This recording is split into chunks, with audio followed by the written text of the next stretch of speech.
Stanley Cup playoffs return to the Las Vegas Valley as round 2 is about to get underway. Darren Millard along with Ashley Weiss in Studio 31 with the Realm Report, your pregame show for the Vegas Golden Knights presented by City National Bank. This is the first ever meeting between the two Pacific Division rivals, the Edmonton Oilers and the Vegas Golden Knights. A lot of storylines to get into, from Jack against Connor, the goaltending, the power play is straight ahead. But what is front and center for you? For me, it's just the fact that since Bruce Cassidy took over this team from the first day of training camp, defensive structure and his defensive system has been his biggest priority. And it's what the team was most proud of through the end of the regular season in the final 4 games of round 1.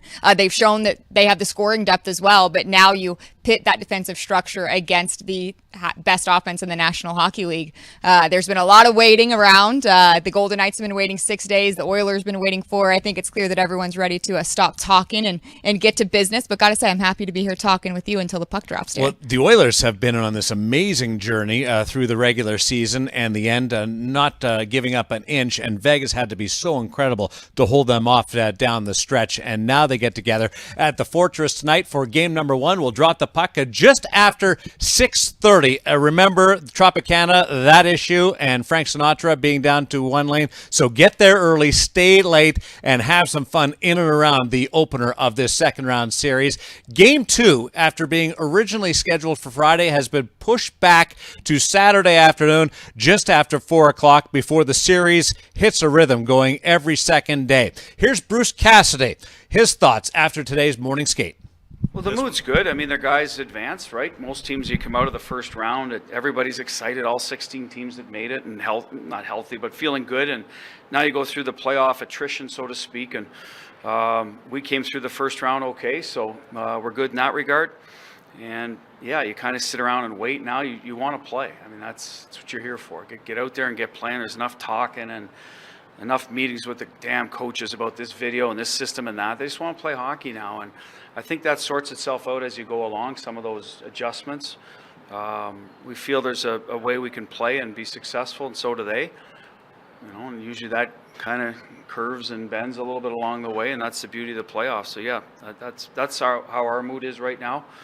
And usually at the start of these games, yeah, they can be physical, but it can be sloppy too, because teams haven't played in a while. I mean, I looked at Seattle last night in Florida, played pretty well. They came out of a 7-game series. They still have that competitive edge. Now, when you get rest in a series, that usually helps you in the long run, but maybe not the first game, right? Because you've lost a bit of what you had. So they've been off almost as long as us, so it'll be interesting to see how the teams respond to that, or they get right back to it. We could contain certain guys on Winnipeg. It really increased our chances because, well, that's just Winnipeg. That's what I felt. And if we could not allow their D to get involved, that takes even another layer of offense away from them. So I think Winnipeg, when they're at their best, and they would tell you this, is they're a strong defensive team that checks well and is big and will score goals, but it's an all-around game. Edmonton's the leading goal-scoring team in the league, 5-on-5, power play, however you want to look at it. So that's the challenge for us. Their high-end players are they're arguably the 2 best players in the National Hockey League offensively. So that's what's in front of you. You got to minimize the damage. So for us, we don't feel like, if we don't shut them out, we can't win. We're going to have to score goals in this series. We understand that, kind of like we did against Winnipeg. But it's going to be a tougher task to keep those guys just because of who they are off the score sheet. And now they've got a little playoff experience, right? They went to the Final Four last year. They got a taste of it. So now you're getting against an animal that's been there. And now so have a lot of our guys in our room. That's the one that's good about our, we've had guys that have been there as well. So that's what I expect out of Edmonton. I think they're a better team. No disrespect to Winnipeg, and I think that's why they advanced. Nobody sets the table like head coach Bruce Cassidy. They finished 1-2 in the West, Ashley. First and second in the Pacific Division, 111 points, 109. I know you know all this. 51 wins to 50. Not a lot separates these two. No, there are differences for sure. You hope that Vegas has the upper hand 5-on-5. You hear so much about Edmonton's power play. Dave and Shane are going to dive into that a little bit later, but converted at more than 50% in round 1. Important to note that Vegas's power play did start to click as well. The addition of Mark Stone making a big difference there. But yeah, it's certainly the two big teams in the West. We are biased, but I do feel like it's the most appealing second round matchup just because of the talent on both sides. And, Bruce Cassidy mentioned there that Vegas needs to score goals. I think this is a really good opportunity for Vegas to take the things they learned in round one, the mental toughness. Bruce Cassidy really liked the way they responded and how quickly they responded when things didn't go their way. Well, the mindset seems to be, Laura Brossoit talked to you about this yesterday on your radio show. Edmonton is going to score goals. So there's going to be those dips. There's going to be those momentum swings. How Vegas responds to those is what's going to be key. Frustration on both sides will be apparent. How do you get to that from the Vegas Golden Knights side to pushing the Edmonton Oilers stars into an awkward position? That will be a goal for Vegas. Yeah, certainly. You got to wear people down as the series goes on, right? And Vegas showed in the series against Winnipeg that they can be a physical team, that they can wear down the top players of the opposition. And then, they're very confident that when they're forechecking well, not only does that wear the other team down, but that's when their game is at its best. So I definitely think that they're confident in their ability to contain top players. They know that they're not going to shut down Connor McDavid and Leon Draisaitl completely. I think that since they're going in with such a level head about that, it's going to work to their advantage. From a fan perspective, I love hearing that they're going to have to score some goals to keep up with the Edmonton Oilers. And it's not just trying to shut them down and hope that you can come out with one goal advantage along the way. From that angle, from an entertainment point of view, it's outstanding. It is. And with Vegas, you never know who's going to score that next goal, right? You saw what Brett Howden did in round one. You never know when the line of Keegan Colasar, Will Carrier, Nick Waugh is going to come through with a big goal. Jonathan Marchessault, not as productive as he would have liked to be in round one. So you hope that the floodgates open for him a bit. And then, any of those Mark Stone celebrations, people will take those anytime they can get them, right? But I think that's one of the more entertaining things about Vegas. As fun as it is to watch Connor McDavid, I'm definitely not downplaying that. That's definitely the star power that's good for the league, not just, people in our market, but, around the world to tune in to watch a guy like Connor McDavid. But I do think people are going to be impressed by how many goal scorers Vegas could potentially have. And the villain will be, going into the series, we already know, Evander Kane, from his pullover from his time with the San Jose Sharks. We'll get into the special teams aspect with Dave Gosher and Shane Knighty. Important to note that Vegas doesn't have to match them power play goal for power play goal, but if you can limit that damage and then come out ahead on the 5-on-5 side, it will give you a leg up. Darren Elliott was also going to stop by with a breakdown of Stuart Skinner against Laurent Brossoit. But another storyline that is gaining a lot of traction is 1-against-2 from the 2015 National Hockey League draft when Connor McDavid went ahead of Jack Eichel. This is their first time meeting in the Stanley Cup playoffs, and it's something that both Jack and his head coach are aware of. I think we're all past the 2015 draft. It's been a couple of years, right? So he's went on to do some incredible things, and it's two teams going at it in this playoff series, and that's the way I'm going to view it, and I'm sure that's the way everyone else will view it. Just like anyone, you're competitive, you want to win, you want to succeed. So it's the next task at hand for our group, and we're a competitive team, and we're looking forward to it. It's great for Jack to have an opportunity to play against the best. I think where Jack is right now, he wanted to play in a playoff series, period. So we got that under his belt. Now he's got a little momentum. So I think that's the next challenge for him. Okay, I may be matched up against one of their elite centermen, or when they're both on the ice at the same time. Now we have Stevenson, we have Carlson, so we're lucky in that regard. We have a lot of good centermen that should be able to match up and check well. But yes, I think everyone would be talking about that matchup, whether it's fair to Jack or not. Doesn't matter. It's playoff hockey. I've got to outplay the guy across from you, typically, if you want to advance. So that's what's on the table for him. Connor McDavid has been the guy that's been counted on to lead his team for a long time. Jack Eichel's in the playoffs for the first ever occasion. I think the opportunity for Jack is really enormous. Connor is expected to do this. I completely agree with you. And I think Jack takes the right approach by saying, all right, we're all past the 2015 draft. I get why he would be tired of talking about it. And I get that he'll always revert the conversation back to the team, not just to himself. And that's not something you can fault him for. That's being a good teammate and recognizing that he doesn't have all of the load on his shoulders. The balance is spread amongst this team. But you and I both know Jack gets up for the occasion. You've looked at his numbers just in nationally televised games in general. He gets up for it. And the good news there, every game is nationally televised from this point forward, pointing that out. But even when you look at the head-to-head numbers between Jack Eichel and Connor McDavid when they faced each other, they have faced each other 13 times.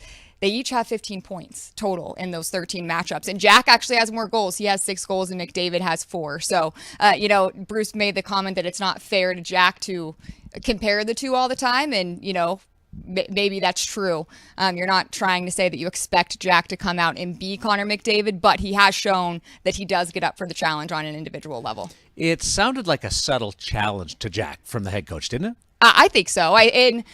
Bruce Cassidy says it best, it's an opportunity for him to grow, right? And I think that Bruce Cassidy knows how competitive Jack is. So whether or not that was a subtle thing that he hopes gets back to Jack, who knows? Knowing Bruce Cassidy, I'm sure he's had those conversations with Jack as well. But he's competitive as they come. We've seen it, and it's been really cool to see him have so much success in this first playoff run. We're excited about this, but I was a little disappointed to learn it's not as uncommon as I expected. Third time already this year that first against second in the same draft go head-to-head happened in the Rangers-Devils series, Jack Hughes, Capo, and then in the Tampa Bay Lightning, Toronto Maple Leaf series, Victor Hedman against John Tavares. But 23rd time all time that we'll get to see 1 against 2 in the same draft. Some apprehension yesterday at the final full practice for the Vegas Golden Knights when Mark Stone left a little bit early. We are happy to report that Mark Stone is in for game number 1 tonight. Your forward lines are the same as what finished up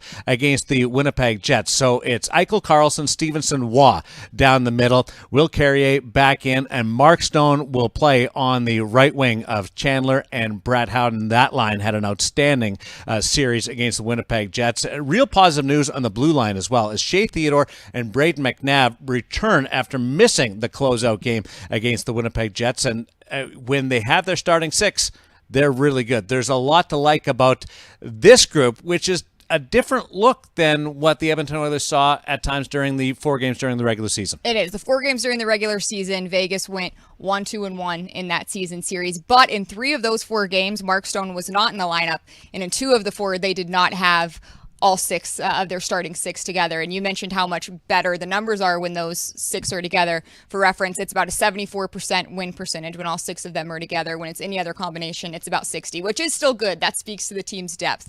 But certainly, they haven't had all the firepower together. They maybe haven't been rolling the way they have been over this last stretch and through round 1 when they've seen Edmonton in the regular season. So you hope that there's another gear, and you hope that they get to it early. That's the one thing, really the only thing that wasn't like Vegas didn't like about last series was game 1, right? So that's what they look to correct tonight. You find it hard to believe that Mark Stone wasn't as there against the Edmonton Oilers as we thought, because he had such a prevalent place in the series during the regular season on that penalty shot. He did, yes. That was the penalty shot where he slid it 5-hole on Stuart Skinner after Logan Thompson kind of waved him over to the bench. So that was definitely one of the cool moments of the regular season for sure. And hey, you hope that gives Mark confidence going in, right? He should have plenty of confidence after round 1, but maybe the memory of that one going in will stick in his mind. We will be here prior to games 4 and 5 on Monday ahead of game 3. It's nighttime at noon, which will fill this role,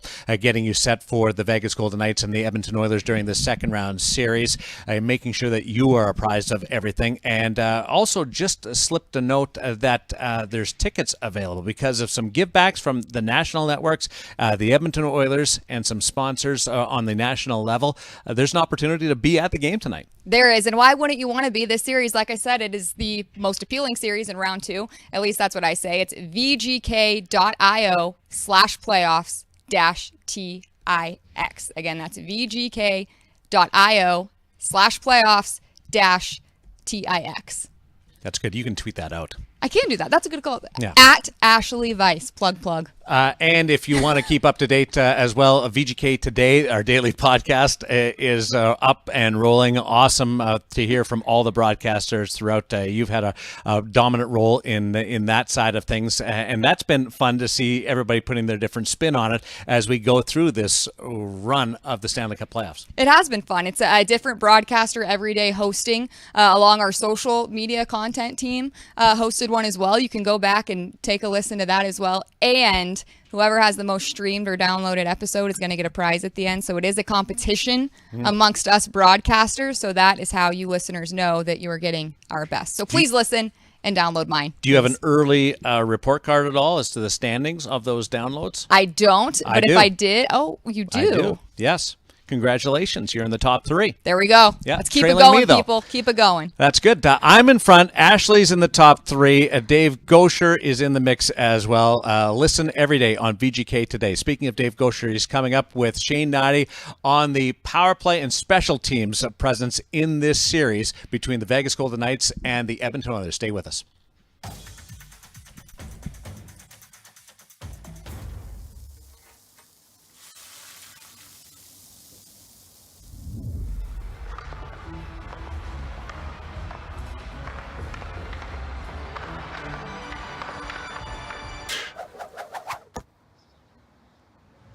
Nice save.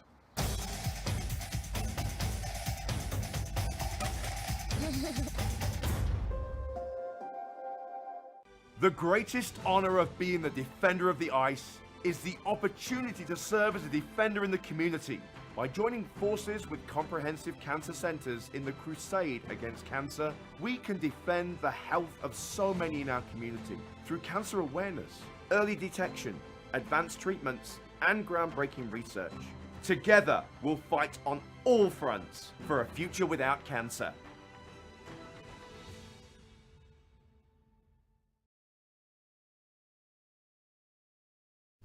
Fifth meeting of the season between the Vegas Golden Knights and the Edmonton Oilers. The season series went to the Oilers by a count of 3-1 if you look at it that side. But on the Vegas side, it was 1-2-1. That wonky third point really does a number on you if you're trying to evaluate it. But early on, it was close games, 4-3, 4-3. And then in the back half, it got tilted a little bit ahead to the Oilers side because of a dominant power play. It really is a matchup. Contradictions. The Oilers with the man advantage and the Vegas Golden Knights 5-on-5. And when you look at the depth of the Vegas Golden Knights and their ability to score goals at even strength, it is massive. Being able to get up and down the ice and cause turnovers and take advantage of broken plays. And that's what the Golden Knights did in their series against the Winnipeg Jets. Scored 19 goals in the series. 16 of them were at even strength and were able to just jump on loose pucks all over. That's great. Continue that. But then you also have to control the Edmonton Oilers' man advantage. And with more on that, let's bring in Dave Gosher and Shane Knighty.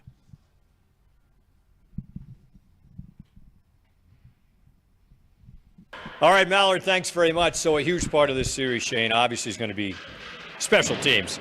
Oilers have the best power play in the history of the world, and it continued right over into the playoffs.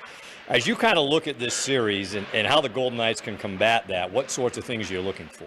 Well, first and foremost, I think Bruce Cassidy touched on it. They're the most disciplined team in the league. That's going to have to be carry over here into this playoff series. But there are going to be times when you sit in the penalty box and you're going to have to defend this power play, which said it was the best power play in the history of the NHL in the regular season. It's even better in the postseason, what they did to the Los Angeles Kings. And when you look at it, it actually got better near the end of the year when they made a move. Tyson Barrie, who used to run the top of the power play, Evan Bouchard does it now. And what's remarkable is a young defenseman like him, he has the willingness to shoot the puck, which you'd think it'd just be to distribute to Connor McDavid and Leon Draisaitl, two of the most dynamic players in the world. Ryan Nugent-Hopkins, who also had 100 points in the regular season, is dangerous. And then Zach Hyman is that net front presence. So what they've done is they've created another option. Bouchard's shot, that opens up other areas of the game, which there was already lots. And, you know, in the last series, Todd McClellan maybe said it best. He says every time you think you plug one hole, they open up 2 or 3 more. And that's the danger of this power play. So for the Golden Knights, the penalty kill, key areas, face-offs. If you can start with the puck, get it clear, that's going to be very important. And then zone entries, try and limit. I know it's tough when you got Connor McDavid coming 100 and whatever miles an hour, but you've got to try and break those plays. Don't allow easy entries into your zone. Face-offs and entries are going to be very important. And then you're going to have to try to take away many areas, pressure when you can, work together as units.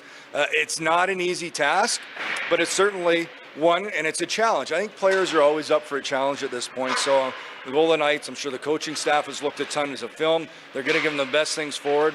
Number one, stay disciplined. 2 face-offs, 3 zone entries. And after that, it's going to look to their power play. And just one more thought on that, Shayna. Some of it, they're going to get their chances on the power play with all those weapons. Do you try to take away what they would like to do the most and give them the shot you'd like to see them take the most? Yeah, goaltending's another issue, right? You're going to need saves. So it's about those percentage plays. You want to give the worst percentage shot you can. And you mentioned Golden Knights will get their power play opportunities. That's the other area of it. If you can equal that out, so you need your power play to be good as well. Because 5-on-5, that's the strength in this series for the Golden Knights. You know, the Golden Knights did have their moments in the Winnipeg series, right? They scored a couple of goals. Jack Eichel scored up in Winnipeg. Chandler Stevenson scored in Game 5. But at some point, Bruce Cassidy jokes about this. They've gotten this far.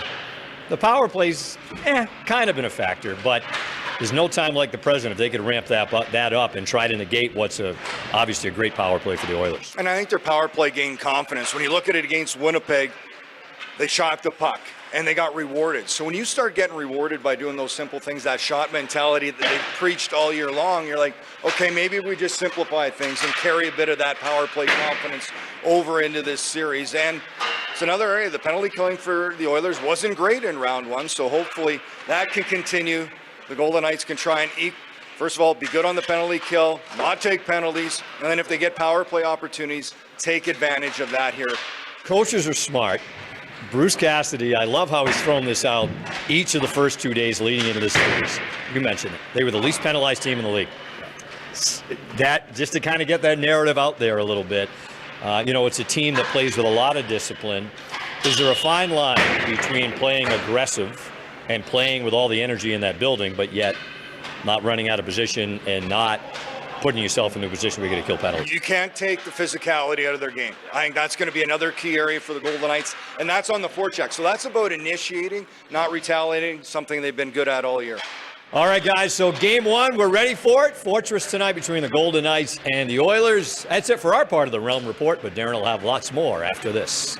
200,000 square feet on 85 acres. I present to you the Dollar Loan Center, the new epicenter of Henderson at the corner of Green Valley Ranch and Paseo Verde.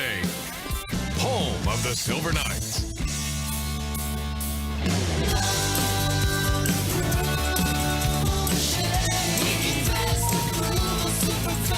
I just love the Dollar Loan Center. Your first loan is free in 2023. Apply online at don'tbebroke.com. Your heating and cooling system goes down, or you find a huge leak. It's time to call Yes Air Conditioning and Plumbing. With more than 50 service trucks to cover the valley, we're always ready to help you 24 hours a day. Our technicians are highly trained to handle any plumbing or HVAC challenges in your home. In fact, they do their job so well, you may never see them again. Visit theyesmancan.com to schedule an appointment today. Yesmancan.com. Laurent Brossoit can and did during the first round series against the the Winnipeg Jets. Here with VGK broadcaster Darren Elliott, former National Hockey League goaltender. Ashley Weiss is downstairs. She's connecting with Braden McNabb. We'll get to that in just a little bit. But let's talk about the netminders in this series. Stuart Skinner against Laurent Brossoit, two guys who have never been this far in the playoffs, had never been a starter in the playoffs before this year. No, but Stuart Skinner, more like Logan Thompson, right? Out of nowhere, became an all-star the first half of the season. He continued on. Unfortunately, Logan Thompson did not. But fortunately, Laurent Brossoit picked it up. And one of the interesting things to me is how goaltending is viewed in this series. No one's saying has to steal a game, has to be great. It just has to hold up, to use Bruce Cassidy's words. So to me, you just don't want to lose games with your goaltending. Both these guys have done a good job of that. Skinner for the whole season, Brossoit down the stretch. But that seems overly simple to me. Sorry. Really? It's that logical? Don't you think so? I mean, like look what Brossoit has done. He's not given up bad goals. He's not given up goals that would be called untimely, certainly not unseemly. Mm-hmm. And so from that standpoint, to me, he's done what you're supposed to do. Make the saves you're supposed to make, throw in a few great saves, and don't give up any chintzy ones. It has been a journey for Brossoit, coming off the off-season surgery, spending months in Henderson with the American Hockey League Silver Knights, and then being called up. If you would have told him back then they'd be in this situation, what his answer would be is right now. I mean, there's always one side of you that, maybe naively, optimistically thinks that it's going to happen, and you'll get that opportunity and you'll seize it, and all the stars will align. And then there's the other half that's maybe more realistic and maybe a little bit more pessimistic. That's like, let's just buy our time. But at the start of the year, if you would have, said that I'd be in this position, I'd probably doubt it. Does that make it easier that you're seemingly playing with a little house money to handle this situation? Well, I think there's perspective. So if that makes it easier, I'll say yes. But what it does, it shows that there's a maturity to his game. One of the things we haven't talked about, Skinner, 24, rookie, Brossoit, 30, been around the loop, feeling confident because of his surgery in the offseason, and then got to put it into play, and he wasn't sure that was going to happen. So maybe you can call it house money, but it's a guy's career, and he's getting to do it. What do you like most about his game since he's been back? His feet, quiet. He's there before the puck. He very, very seldom is he moving as a puck's being delivered. He's already to the spot and then makes the move. After that, he's able to be very athletic. But again, it's that original. There's a good look at the athletic part of it. It's being set means your reads are good, and you're playing within the structure of the team. So it's a combination of reads and speed? Yeah. And having that physical. And confidence. Yeah. Right? Lots of times if you're not confident as a goaltender, you get a little overactive, which means you're moving to the puck as it's being delivered, meaning that you can't control the rebound. You might not make the save. You create more holes on your own. Who has to raise the level of their play in the second round more? The Oilers or the Golden Knights on the goaltending front? Well, that's a good question. Stuart Skinner. Because both have to go up. Yeah, they do. And if you look at what he did in the first round, he got pulled, and then he showed some resilience in his own right? Because all of a sudden, he gets pulled, came back in, didn't play great, but got the job done. So I would say Laurent Brossoit doesn't have to change anything. You're facing some better shooters. You're into the next round. But I would say Stuart Skinner probably has to elevate a little bit more. Ashley, and we'll get to her and Braden McNabb. They're standing by right now. But she mentioned having a short memory for the players and especially the goaltenders in this series, because Edmonton's going to score. Vegas is going to score, being able to shrug that off. You played against the Oilers in their heyday. So you, as much as anybody, know what Brossoit is going to go through in this situation. How easy is that, or what does he have to do to be successful? Well, he's shown the ability to understand his game and what he has to do. He's shrugged off and he hasn't had many bad performances, but he's been able to move from game to game. Me, 22 years of therapy because of that Oilers power play back in the day. Gretzky, Coffey, Curry wasn't very successful. But this one's better, statistically. I know. Unbelievable to me. So you have to be able to rinse it. And there was a time 10 years ago where goalies, if they gave up more than two, devastated. That was a bad game. Right. Very different now. Very different and more exciting for the fans, tougher for the goaltenders, but the goaltenders are way better. I just think that Laurent Brossoit, all the things in terms of mental capacity, has gotten him to this point where he believes in himself, believes in his game, and bodes well heading into game one. 31 career appearances for Laurent Brossoit as a Vegas Golden Knight, 17-9-6. That's really good, and he's getting the opportunity now in the Stanley Cup playoffs. And he's earned it. I mean, it's one of the great stories of a season of many great stories. Stuart Skinner against Laurent Brossoit, Jack Eichel up against Connor McDavid. Oh, one of them, one side, is going to the third round of the Stanley Cup playoffs, and Braden McNabb hopes it's the Golden Knights. He's standing by with Ashley Weiss. Braden, first and foremost, how's the body feeling? Getting ready to jump into round two? Yeah, it's good. It's kind of good for everyone to get some rest and, have some time off and also, sharpen things up. So, the goal is to be ready for puck drop and, we did a good job with our time off to be ready. And not only did the few days between series give you some time to rest and recover and get healthy, but I would imagine it also gave you some extra time to spend with your new baby boy at home. What was that like? It's great. Yeah, it's been unbelievable. Mom and baby are doing great, which is the main thing, and it's just been awesome kind of spending time and doing what I can to help out around the house and just be there. So, when it happened, I was right on the road right away, so it was fun to get back and, actually be around and help out and, be able to hang out with them. What does mom have you doing around the house? What chores?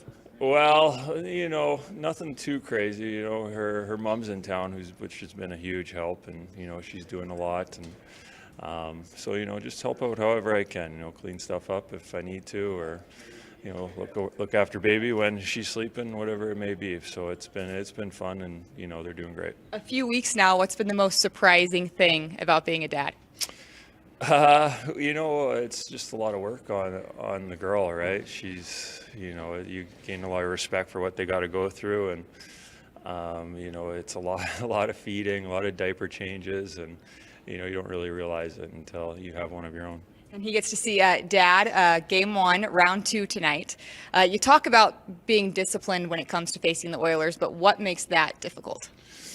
Yeah, we've been disciplined all year, and they got a lethal power play that, has been good for them all year as well. And they got some high-end skill over there that can make you pay. So we're going to have to be disciplined, check with our legs, and be disciplined with our coverage and making sure we're taking away time and space. What's the key to the penalty kill? Shall you be on it? Yeah, we're going to have a plan in place, and, it's just executing it is the biggest thing. They like I said, they got a lot of weapons, and, if we can execute our plan, we have all the confidence in the world that we'll be able to, shut it down to the best of our ability. How has the chemistry developed between the D-Corps and Laurent Brossoit? He started getting those regular starts late in the season and now through this first round. Yeah, no, it's been great. LB's been awesome. He's been playing great and playing a lot, and he's won us some games, and I'm just very happy for him.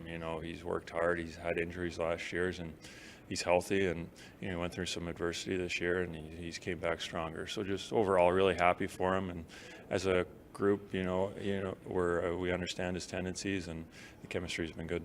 What gives you the most confidence in your team? Our depth is unbelievable.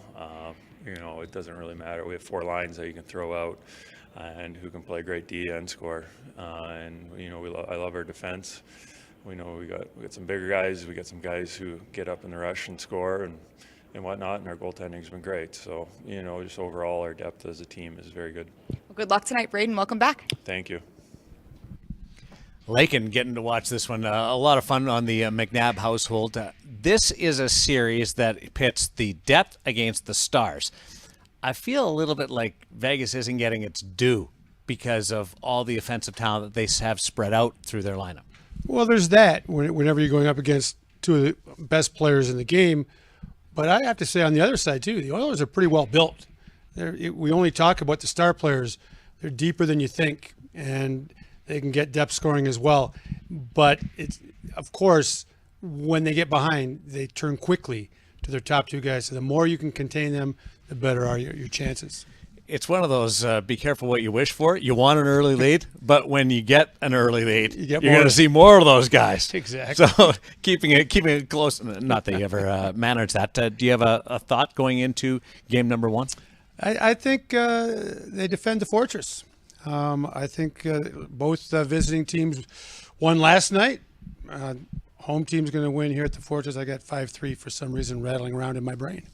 5-3 for the Vegas Golden Knights up against the Edmonton Oilers. Go to Toshiba Plaza, get there early, and enjoy all the facilities. Free tattoos still available before every game at the Fortress and T-Mobile Arena. Ashley Weiss got hers, and we got to address that at some point going forward because we only got that quick look at it prior to the game against the Winnipeg Jets. But doors open at 5 o'clock, but you can mingle around the plaza and then get inside. Game time just after 6:30. The broadcast on ESPN tonight, and the radio side 98.9 Fox Sports Las Vegas, the home of the Vegas Golden Knights. Game number 1, Edmonton against the Vegas Golden Knights, round 2. Enjoy.